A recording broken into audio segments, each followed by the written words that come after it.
Hey guys, today I'll show you how you can download Snapchat on your laptop or computer. So let's get started.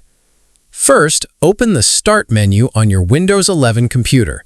In the search bar, type in Microsoft Store and click on it to open it. This is where you can download official apps safely on your PC. Once the Microsoft Store is open, go to the search bar at the top and type in Snapchat. Press Enter and you'll see the Snapchat app appear in the results. Click on the Snapchat app and it will take you to its download page. Here you'll see a blue Install button. Go ahead and click on it to start downloading the app onto your computer. Now just wait a few moments while the app installs. The time it takes will depend on your internet speed, but it usually doesn't take long. Once the installation is complete, you can open Snapchat directly from the Microsoft Store by clicking the Open button.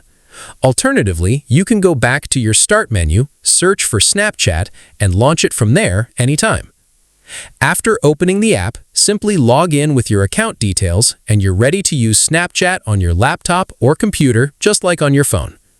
This method is simple, safe, and uses the official Microsoft Store, so you don't need to download anything from third-party websites.